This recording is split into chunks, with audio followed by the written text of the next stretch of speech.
అదేవిధంగా మరి హామీలన్నీ నెరవేర్చుకుంటా ఈ రోజున మరి రేపొద్దున నుండి పేద ప్రజలు గృహ నిర్మాణం కోసం ఇసుక కోసం గడిచిన 2019 జగన్మోహన్ రెడ్డి వైసీపీ ప్రభుత్వం వచ్చిన నాటి నుంచి ఇసుకని ఆపేసి సిమెంటుని ఆపేసి ఎవరైతే కార్మికులు ఉన్నారో కార్మిక రంగాన్ని పొట్టగొడటమే కాకుండా ఈ రోజున ప్రజలందరూ కూడా గృహ నిర్మాణానికి ఆలస్యం చేయటం, వర్షాకాలాలు రావటం, మరి ఆ గృహాలు నిర్మాణం కాకపోవటం, మరి ఇచ్చినటువంటి స్థలాల్లో వర్షపు నీరు ఉండటం, ఇల్లు కట్టుకోలేని దౌర్భాగ్య స్థితిలో ప్రజలుంటే ఈ రోజున చంద్రబాబు నాయుడు గారు ఉచిత ఇసుక గత ప్రభుత్వం 2014-19లో చంద్రబాబు నాయుడు నాయకత్వంలో ఉచిత ఇసుక ఇచ్చినటువంటి ఘనత చంద్రబాబు నాయుడు గారిది. అదేవిధంగా ఈ రోజున మైనింగ్ ప్రక్షాళన చేద్దాం, ప్రజలందరికీ ఉచిత ఇసుక ఇద్దాం, గత ప్రభుత్వానికి మన ప్రభుత్వానికి సమూలమైన మార్పు కనపడాలి ప్రజలకి అని చెప్పి ఒకే ఒక లక్ష్యంతో ప్రతి విభాగంలో కూడా మార్పులు తీసుకొస్తే ఈ రోజున రేపటి రోజున సోమవారం నుంచి ఉచిత ఇసుక అందించబోతా ఉన్నాం.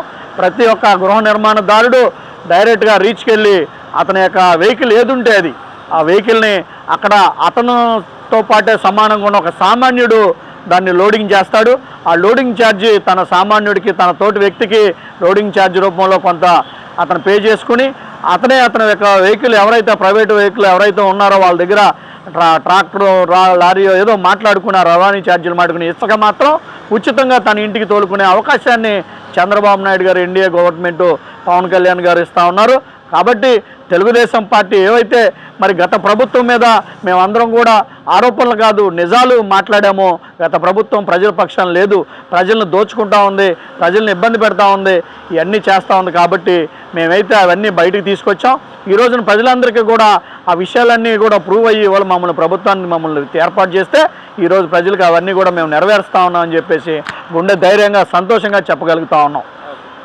మరి నిన్న చూసాం మనం తెలంగాణ ముఖ్యమంత్రి అలాగే మన రాష్ట్ర ముఖ్యమంత్రి ఇద్దరు కూడా భేటీ అయ్యి రాష్ట్ర విభజన హామీల గురించి చర్చించడం ఎలా అనిపించింది అసలు? పైగా బొత్స సత్యనారాయణ గారు మీరు ఏదైతే కలుస్తున్నారో అవన్నీ కూడా ప్రత్యక్ష ప్రసారం చేయాలని చెప్పేసి కూడా ఆయన ట్వీట్లు చేస్తూ కూడా మాట్లాడుతున్న సంగతి చూసాము. ఎలా అనిపిస్తుంది అసలు? ఏం బొత్స సత్యనారాయణ గారు గత 5 సంవత్సరాల్లో ఏ రోజు కూడా మన రాష్ట్ర సమస్యల మీద ముఖ్యమంత్రి కానీ మంత్రులు కానీ ఎవరు కూడా తెలంగాణ మంత్రులతో కలిసిన రోజు వాళ్ళు ఇచ్చే స్వీట్ తింటా, వాళ్ళు ముద్దు పెట్టుకుంటా, లేకపోతే వాటేసుకుంటా ఫోటోలు దిగి పంపించారే తప్పితే రాష్ట్ర సమస్యల మీద ఏ రోజు కూడా వాళ్ళు డిస్కషన్ చేయలేదు. నువ్వు నేను ప్యాలెస్ నన్ను ఫామ్ హౌస్లో సిద్ధంగా ఉండి ప్రజలతో దూరంగా ఉండే పరిస్థితినే వాళ్ళని చూసాం. కాబట్టి వాళ్ళకి అదే ఆలోచన ఉంటా ఉంటుంది. ఈ రోజున మరి నూతన ముఖ్యమంత్రిగా చంద్రబాబు నాయుడు గారు మరి గడిచిన 10 సంవత్సరాలు కూడా ఉమ్మడి రాజధానిగా ఉండటం, మరి మన ఆస్తులన్నీ కూడా మన ప్రజల యొక్క అవసరాలన్నీ కూడా అక్కడ కొన్ని మిగిలిపోవటం, వాటన్నిటినీ నీరు కానీ విద్యుత్ కానీ మరి పలు అంశాల మీద ఆస్తులు కానీ వీటన్నిటి మీద ఒక నిర్ణయం తీసుకోవాలని చెప్పేసి బాధ్యత గల ముఖ్యమంత్రి ఎలా ఉండాలో మరి తోటి ముఖ్యమంత్రిని పక్కన ఉన్నటువంటి పరుగు రాష్ట్ర ముఖ్యమంత్రిని ఒక లెటర్ రాసి బహిరంగంగా మేము మిమ్మల్ని కలవాలనుకుంటా ఉన్నాం, మా యొక్క రాష్ట్ర యొక్క భవిష్యత్తు దృష్ట్యా రాష్ట్ర అవసరాల దృష్ట్యా తెలంగాణకి ఆంధ్రప్రదేశ్కి ఉన్నటువంటి కేంద్రం ఏదైతే గతంలో విభజన సమయంలో మనకి ఇచ్చినటువంటి ఆర్టికల్స్ ఏవైతే ఉన్నాయో విభజన సమయంలో చేసినాడో అవన్నీ కూడా పరిష్కరించుకోవడానికి ముందుకు రావాలని కోరగా మరి అతను కూడా రేవంత్ రెడ్డి ముఖ్యమంత్రి గారు కూడా తెలంగాణ నుంచి సానుకూలంగా స్పందించి నిన్న రోజు కలవటం జరిగింది.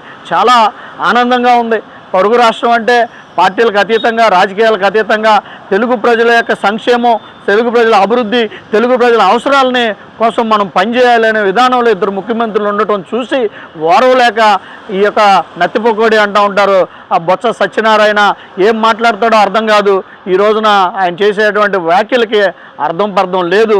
గతంలో అమరావతిని అతను చేసినటువంటి వ్యాఖ్యల పట్ల ఈరోజు అందరికీ దూరంగా వెళ్ళిపోయిన పరిస్థితి ఉంది. కాబట్టి అతను చెప్పేవన్నీ కూడా దారుణమైనటువంటి అసత్యాలని చెప్పి సందర్భంగా తెలియజేస్తాం.